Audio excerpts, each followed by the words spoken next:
Welcome to the Class Business Podcast. I'm Krissy Monaghan, your host, and today we're joined by Mandy Frost, the founder of Train and Track Play, which brings children together through organised play sessions featuring large train tracks, toy trains and cars, giving them the opportunity to play, socialise and explore together. Mandy is a finalist for the Children's Activity Provider of the Year, sponsored by Thrive for Activities at the Class Business Awards. I can't wait for this conversation, so let's dive in. Mandy, it's amazing to have you here on the podcast today. For everyone that's listening online and watching us on YouTube, please tell everyone who you are, what do you do, and where do you do it? Okay, so I'm Mandy Frost. I run Train and Track Play, which is based in Hertfordshire, which is where in Hertford mainly, but we do other areas in the 15-mile radius. And how long have you been going, Mandy? Because you've got two businesses. I know. So I'm a florist first, and then I started Train Track, but actually the passion for Train and Track is becoming more than my floristry. But I started 10 years ago doing Train and Track Play, and that came because my business lost a lot of contracts. I ran a big contract run in London and had that for 13 years. And then in the recession, I had a little boy at 2009, and the recession took a chunk of that. And then in 2012, when my second one came along, it took 80% of it, and I had to make that decision to carry on or build, and I just didn't have the brain power having two young ones. So I decided to go cataloguing for a while for the dreaded Clean Easy catalogue, and then I started Train Track Play in 2017. And the boys were 5 and 7 or 8 then. And is that because they absolutely loved trains and all tracking type things? Yes. It was mainly my eldest, so he's been obsessed with trains since 18 months old. And we've been to similar events, but nothing local, nothing regular. And I just thought, let's take the plunge and go for it. So we did. And the first day we set up, my son cried because I was using some of his track. So we had to he had to realise that we were sharing, because he'd gained lots as well as he was sharing, but he was still young, bless him, and he's still into trains now, and he's 17 learning to drive. Wow. And like, he's probably like that guy on YouTube. Have you seen him on Instagram? What's his name again? Francis. Yes. He's amazing. I love him. And we get quite a few older boys come in, more SEN children. We have a SEN session on our Saturdays and when we're at the Galleria, and we try and fit as many as we can. But now we've got a group that are helping us set up, which is really lovely. Really lovely. They came, on the Monday, and they help out because they've left school. And they're sort of like, where do we go now? So if I can make an opportunity in the future, that'd be fantastic. Oh, that sounds brilliant. I have to ask about the setup, because obviously I used to run my own messy play business. I used to have a van load full of kit and a whole shed full of kit. Obviously, how many trains have you guys got when you set everything I think up? we've got probably nearer 300 to 350 now. 300 little trains? It's definitely over 200, but I haven't counted. I know we've got at least, I'm sad, and I like to be OCD, and all mine are in colours, so I know how many I've got. So I've got 45 when I last counted Thomas's alone. So we've got quite a lot, and I like them in colours and in their names, because the kids love it, and it's then when they tidy up, it's organised, I know where to put it. So that's my OCD part. That is crazy. And how much train track have you actually got? So we have a trailer now, because Nick, my partner, is a carpenter, so he's always having to unload it to load up his stuff. So we now got a trailer, which I'd like to get signposted at some point, and we use the shed for the big stuff. So we do, and the trains come in because they need to be inside, so they live under my bed. Sometimes they talk to me and turn on, so we do have those happen, so it's quite funny. So there is a lot of stuff, and it does take, on our Saturdays, it's a massive venue, it does take 3 hours, if more, with 4 of us, so it is a lot. Is that to set up? So that's with me, Grandad, who is, he's 70, so he's slower, and he dreams up some of the track. That's Nick's dad. So yeah, he sometimes draws pictures and then brings them and I take the monkey out of him. So yeah, he sets up like the Thomas. We've got Thomas. There are bridges and tunnels at the same time. They're big ones where the train goes through them.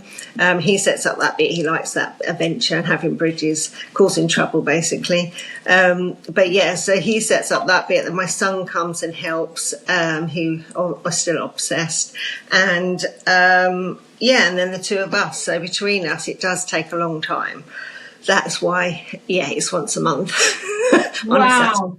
Yeah. That is a big, massive setup. Blimey, 3 hours. I mean, we used to set up in about, depending on the size of the event, if it was taking like 50, 60 something children, maybe an hour and a half, 2 hours, we can get it done.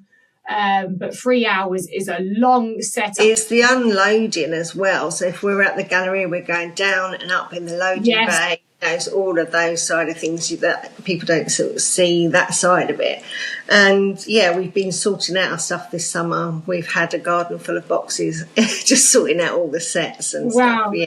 So the sessions are like once a month. Your customers must really appreciate the work you do if you're doing that massive set. They are really appreciated. I feel very appreciated by my customers, I have to say. They are so loyal and just really complimentary, and it's lovely. And they come once a month. We obviously do our Tuesday, which is every other Tuesday, and our Monday. They're smaller venues. They don't take quite as long, probably an hour and a half. So it's not so bad. And so they come regularly, and then we do our summer pop-ups where we can. We're doing a promo tomorrow at the Hertford Castle. We've got another promo next week at St Albans with another children's activity. And we're also doing a children's hospice, which would be really lovely to do. So we've got lots going on, and we're trying to get into care homes. We're just waiting for my advanced DBS check to come through, and then it's go, go, go. Cool, that's amazing. And I know you do a lot of work, like last year, or was it this year or last? I think it was last year, maybe this year. You were in a shopping mall. You had like... Yeah, that's the one we've just finished. We did 6 days there, and we did it back in May. Right. That's doing well. It could do with more advertising on their side, but that's a different story. But so we do a lot of work with those. We got in touch with Pizza Express, Wagamama's, Nero's, and all of those. They gave our customers a percentage, so we had to go around asking for their help, and then we advertise those because there's a lot there for the children to do. You've got the cinema, you've got the soft play. There's lots of things. You can make a day of it. And if the kids are fed up with this heat, I don't know if you're getting it up in Scotland, but we're struggling with the heat down here, although I love it. Yeah. So being indoors out of the sun is a good thing in the summer when you've got little ones. Yeah, and not and it's different and unique, isn't it, as well? So you've been going a long time, and you've probably seen hundreds of children over the years.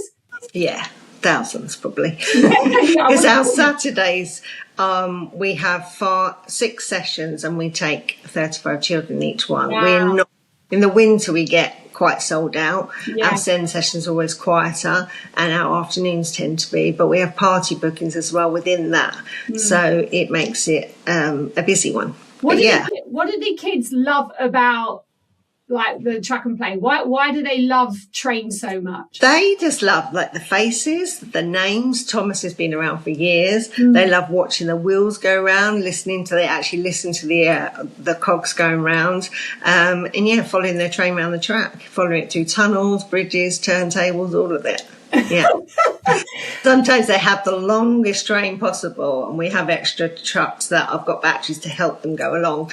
But even that's a struggle. I think we counted, was it 50? I think they had 50 trucks on one train. So yeah.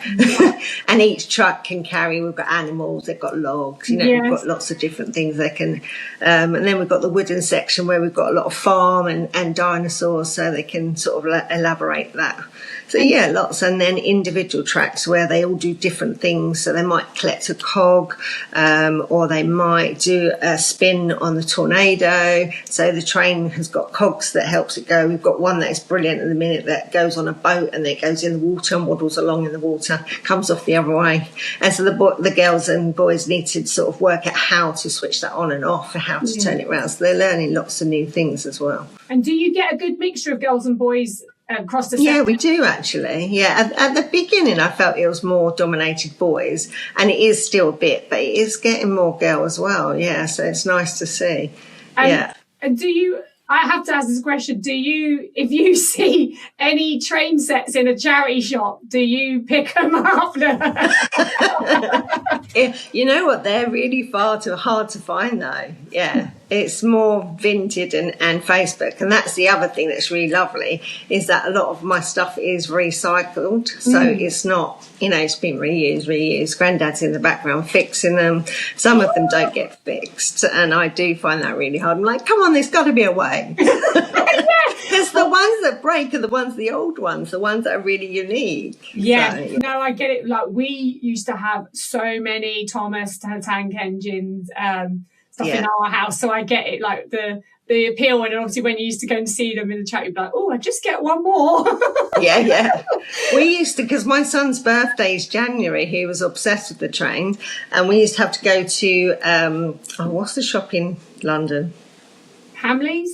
Yes, Hamleys. We used to go there, but we'd have to do it before Christmas, because in January they do their stock take and they don't refill. Right. So you had to get it real before, because he was like, I want this one this year, I want this year. And they were so hard to get hold of. Yeah. Oh, so you've got, right. So the kids absolutely love it. They love creating their own trains by the sound of it, and the obstacles and everything else. And you've been growing the business by just getting it out into more areas. Yeah. And it's pretty much is run by all the family at the moment? It is actually, yeah. And then these, we've got a few little helpers that are coming on. So one son sets up, my obsessed one. The other one tries to clear up. If we've got football in the way, then we have to take that football away because he can't concentrate. And they debate on what they should be earning. And I'm like, well, the going rate is, So we have a debate. They're teenagers now, so they're going to push the boat out. I think the other day Cody worked out he was worth £150 for the one day. I was like, really? For an hour's work? That's you got to whack a mama. So But we've got into schools this year as well, which is really lovely. So we did a school in Hertfordshire, and they had us there as a play day. They've got quite a high SEN intake, and they've only got one class per year group. So we went in there and did a fun day, and then we're going back in September to do a STEM session where they're going to actually build the track with me, which is really lovely. Cool. And obviously you talk about the classes, you've got like SEN sessions, are they separate? They are. So they are separate. Tell us about the work that you're doing with SEN in your community. So basically we have a SEN session that is just purely for, it's quieter. We don't go asking them whether they have EC, all of it's just what the parent needs at that time, whether it's a quieter. We've said up to age 13, but we have 17-year-olds. I'm quite open to that, which is a big jump, but then they've got the mind of a younger child, so that's where it's really nice that the parents love that. We had a boy come for the Galleria the whole week every day, because there's nothing like it. He used to go all the way up to Acton to see something that was similar, and now he's found us, so he loved it.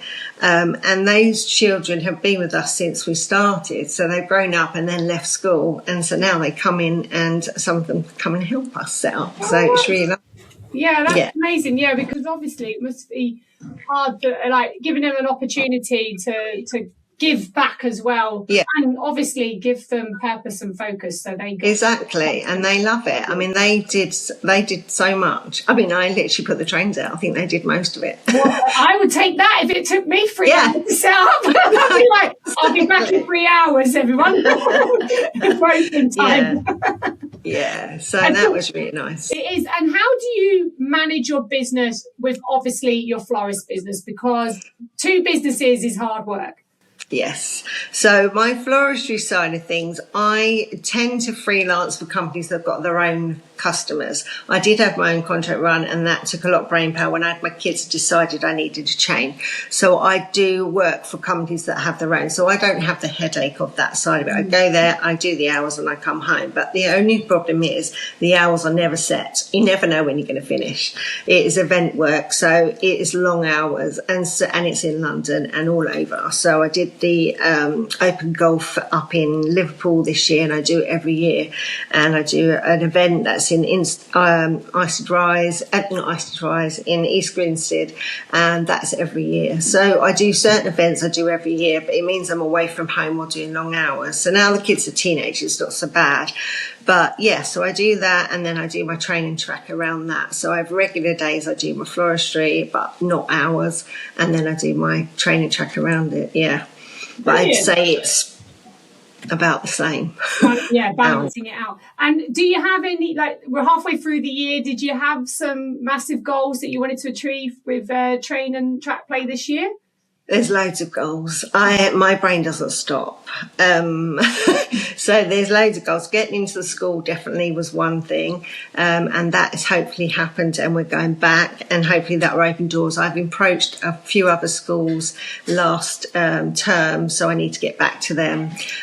We are hoping to do a toy library.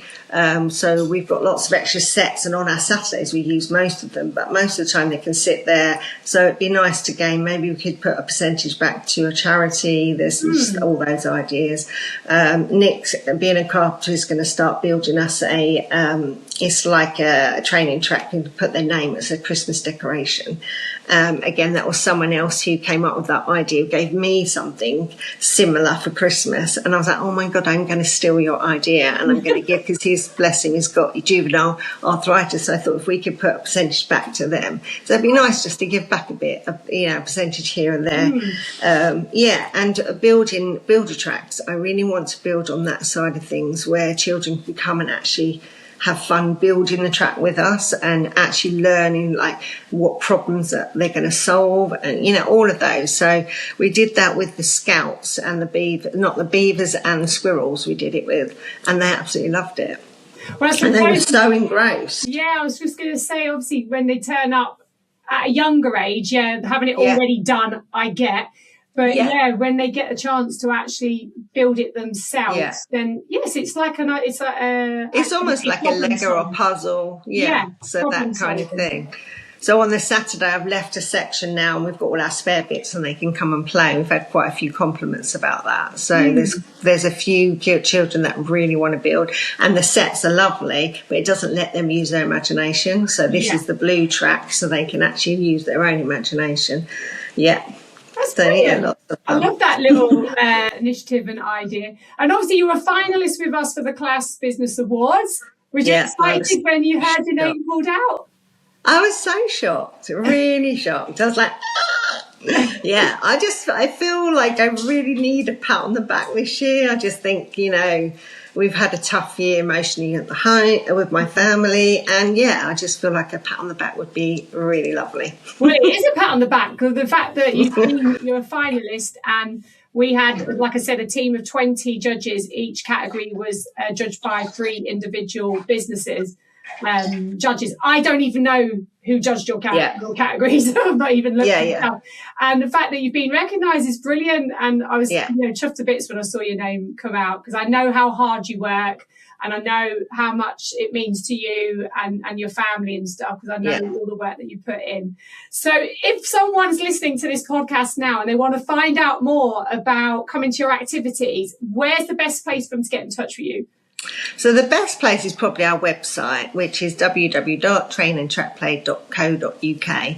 And on there it's got my contacts, my emails, it's got where we are, etc. So that, I'd say that's the best place. You can find us on Instagram and Facebook too, and a little bit on TikTok. But they're the main places, Brilliant. And I'm sure there's loads of like organisations and partners and charities that you would love to speak to. Yeah, definitely. If anyone wants to find out more and do something collaboration or something with us, fantastic. That'd be brilliant. And I look forward to seeing you in person. I know. On the 10th of October down in Birmingham, because it's going to be an epic day. So thank you so much for joining us on the podcast today and just sharing a bit about your story and what you've been doing and how all the train tracks work and everything else. I've always been fascinated in how long it took to set up. Yeah, I know. Now I know, I'd be like, oh. Okay, I'll leave that one. It probably is. Some of it is OCD. I need it to be correct, but yeah. Oh, well, thank you so much for your time today, Mandy, and joining us. Thank you for having me.